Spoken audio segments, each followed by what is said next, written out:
Bagaimana kemudian menurut laporan BNPT itu rata-rata orang yang masuk di jaringan teroris itu pintu masuknya dari ini aliran Salafi Wahabi gitu.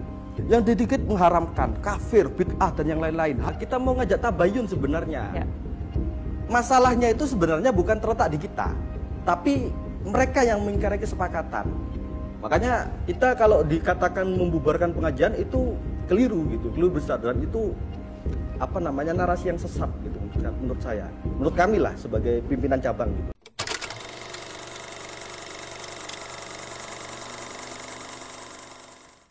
Assalamualaikum warahmatullahi wabarakatuh. Masih seputar tentang pembubaran pengajian Ustadz Syafiq Riza Basalamah kemarin di Surabaya. Dan mungkin masih banyak juga yang belum tahu sebetulnya alasannya apa JP Ansor Surabaya menolak pengajian Ustadz Syafiq Riza Basalamah. Maka di video ini kita akan simak alasannya langsung dari sumber yang terpercaya. Pertama, yang mendasari kita ini sebenarnya bukan pada acara pengajiannya, Pak. Jadi kalau diistilahkan Banser bubarkan pengajian itu tidak tepat. Bukan pembubaran. Bukan pembubaran tapi pengajian. Betul penolakannya. Itu kita lebih kepada kajiannya, isi kajiannya. Jadi jelas apa yang disampaikan oleh beliau ini menolak jika Banser disebut membubarkan pengajian. Tapi kita akan lanjutkan ini sampai selesai agar kalian tidak salah paham dan tidak salah dalam memahami. Karena beberapa kali kita melihat kajiannya Syafiq Riza Basalamah ini sudah tidak sesuai dengan dengan kajian-kajian keislaman yang sudah diwariskan dan dengan kondisi keislaman yang ada di Indonesia. Contohnya? Contohnya misal, salah satunya pernah di video itu menyebut tentang non-muslim. Dia bilang tidak boleh berteman dengan non-muslim. Loh, bagaimana kemudian agama yang diakui di Indonesia menurut Undang-Undang 45 ini ada 6. Terus yang kedua, pernah di suatu video beliau mengatakan bahwa berzikir itu nyanyian yang rame-rame gitu. Moro-moro dikit-dikit menyesatkan, dikit-dikit mengharamkan. Bagaimana kemudian menurut laporan BNPT itu rata-rata orang yang masuk di jaringan teroris itu pintu masuknya dari ini aliran Salafi Wahabi gitu. Dan ini adalah poin kedua yang sangat penting untuk dicatat, di mana beliau menyampaikan berita dari sumber yang lain bahwasanya mengatakan Salafi ini dikatakan sebagai pintu masuk. Pintu masuknya menjadi seorang teroris. Disampaikan bahwa seringnya mengkafir-kafirkan, bahkan ada bahasa menghalalkan darah. Menurut kami ini terlalu berlebihan. Walaupun kami tidak mengikuti pengajian-pengajian Ustadz Salaf, tapi untuk ungkapan tersebut ini mungkin bisa dikatakan berlebihan. Tetapi ini kembali kepada penilaian masing-masing. Dan mungkin inilah yang menjadi alasan terkuat bagaimana JP Ansor menolak pengajian Ustadz Syafiq Riza Basalamah di Surabaya. Yang dikit mengharamkan kafir, bid'ah dan yang lain-lain, halal darahnya kalau tidak. Soal lebih besar daripada kepentingan kenapa kok dibubarkan kajiannya, kenapa ini dan itu gitu. Ini bukan soal itu, ini soal masa depan anak-anak kita. Bagaimana kemudian kita mau mengharapkan bangsa yang rukun, bangsa yang penuh toleran, tapi dengan diisi kajian-kajian yang dikit-dikit mengharamkan, dikit-dikit menghalalkan, dikit-dikit mengatakan mereka sesat. Karena kita lihat tidak ada itikat baik, Mbak. Tidak ada itikat baik dari pihak yayasan maupun panitia. Bahkan kemarin ketika acara pun kita tanya siapa panitianya, itu tidak ada yang ngaku. Pihak yayasan dan masjid pun itu ngakunya cuma ketempatan saja. Tapi kalau umpamanya itu ketempatan, nggak mungkin sudah berkali-kali dilakukan. Jadi semacam kayak mereka ini kalau di dalam bahasa kita itu takiyah. Jadi menyembunyikan, berkamuflase gitu. Ketika ribut mereka menghilang gitu.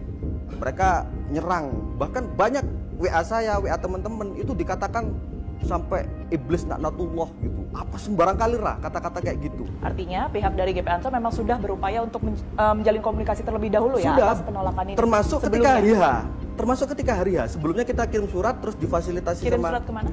Ke pihak masjid. Oke. Terus kemudian ada respon? Belum ada respon, terus direspon ketika hari Kamisnya. Hari Kamisnya itu dipertemukan di Polsek Gunung Anyar, difasilitasi sama aparat polisi, dan pada kesempatan itu dilakukan peniadaan kajian yang dilakukan oleh Syafiq Riza Basalamah, dan tetap sholat maghrib berjamaah ada. Nah kemudian sahabat-sahabat itu minta ke pihak panitia maupun yayasan untuk bikin surat pemberitahuan atau poster atau meme terkait pembatalan. Nah itu sampai sore tidak dilakukan. Bahkan ketika jam 3 sore itu sudah ada mobilisasi jamaah banyak datang ke sana. Nah kemudian ketika menjelang maghrib, teman-teman itu kan sudah tahu kesepakatan di sana bahwa tetap melaksanakan sholat maghrib berjamaah. Lah teman-teman mau sholat itu dilarang masuk gitu. Dari pihak GP Ansor. Termasuk ada yang dipukulin, ada yang dipukulin, dikeroyok. Ada salah satu yang videonya sempat beredar itu Mas Riza. Yang itu tidak tervideokan. Yang sore, yang tervideokan itu yang malam setelah sholat maghrib. Awalnya itu kita melakukan surat penolakan. Akhirnya pada Kamis itu direspon, difasilitasi sama Polres, Polsek Gunung Anyar.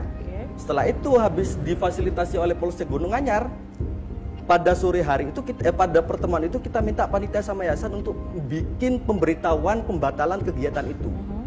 Atau mau meme atau poster lah. Ternyata tidak dilakukan. Nah sore hari itu jamaah datang. Sahabat-sahabat Ansor Banser di sana turun juga di sana untuk jaga, untuk memastikan teman-teman di sana itu untuk memastikan bahwa perjanjian yang di siang hari itu tidak diingkari sama pihak yayasan sama pihak masjid. Nah ternyata ketika sahabat-sahabat mau masuk di masjid itu sudah diberi kade sama, nggak tahu ketika nyebut panitia mereka bukan panitia tapi bajunya seragam, pakai baju biru-biru terus pakai surban ala jihadis gitu, ala Taliban gitu. Nah itu teman-teman mau masuk nggak boleh. Alasannya sudah disebutkan? Saya nggak paham juga. Teman-teman juga katanya, yang jelas teman-teman mau masuk ingin melaksanakan sholat maghrib, itu ditolak. Dan ketika ada salah satu petinggi Banser, Kasatma Banser namanya Nasfaud Ahmad itu mau masuk, itu nggak diperbolehkan, didorong, diambil dia, dipukulin. Jadi yang melakukan kekerasan ini dari mereka pihak lah, dari panitia terlebih dulu. Kita nggak tahu, Mbak. Maksudnya mereka tidak pernah nyebut sebagai panitia, tapi bajunya seragam. Nah, artinya bukan dari GP Ansor ya, bukan yang lah. Mengawali kericuhan yang kemarin sempat beredar. Enggak. Awalnya mereka. Nah kemudian sore kan, sudah selesai sholat maghrib, tiba-tiba panitia itu bukan panitia, pihak, maksudnya ada toa masjid mengumumkan kalau kajian mau dilanjutkan. Entah itu pematerinya dari Syafiq Riza Basalama atau yang lain. Kita nggak tahu. Pokoknya ada pengumuman itu, teman-teman masuklah ke dalam. Ketika ribut mereka didorong keluar, itu dipukul dari belakang ketua PAC. Posisinya berarti masih di depan masjid ya? Bukan, sudah di serambi masjid. Kita sebenarnya pengen tanya, kenapa kok dilanjutkan gitu? Kenapa kok masih ada pengumuman gitu? Nah, ini kemudian yang membuat kita merasa bahwa pihak yayasan dan masjid ini sudah mengingkari kesepakatan yang itu menjadi kontrak sosial bersama gitu. Pada saat situasi sudah chaos tadi ya, yang pada saat Mas Riza mengatakan itu lokasinya di serambi masjid, sempat menawarkan tidak mungkin berdialog terlebih dahulu secara baik-baik. Kita mau ngajak dialog udah diusir, Mbak, terus dipukul dari belakang. Gimana mau ngajak diskusi? Jadi kesempatan itu nggak ada ya? Nggak ada. Kita mau ngajak tabayun sebenarnya. Masalahnya itu sebenarnya bukan terletak di kita, tapi mereka yang mengingkari kesepakatan. Makanya kita kalau dikatakan membubarkan pengajian itu keliru gitu, keliru besar, dan itu narasi yang sesat gitu menurut saya, menurut kami lah sebagai pimpinan cabang gitu. Sempat tidak bertemu langsung dengan Ustadz Syafiqnya? Sepertinya nggak datang, Mbak, atau datang tapi nggak di lokasi mungkin. Nah itu dia beberapa alasan langsung dari sumbernya, dari JP Ansor Surabaya tentang penolakan pengajian Ustadz Syafiq Riza Basalama. Tentunya kami sebagai masyarakat Indonesia hanya menginginkan bagaimana kerukunan terutama di dalam umat muslim itu sendiri agar tidak mudah dipecah belah. Dan bagaimanapun ini harus menjadi sikap dewasa di antara kedua belah pihak, di mana ketika kita mau saling menurunkan ego kita, duduk bersama, diskusi bersama, mungkin ada jalan keluar yang lebih baik.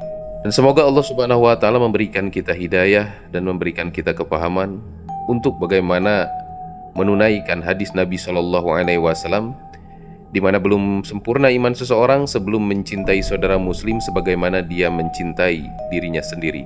Assalamualaikum warahmatullahi wabarakatuh.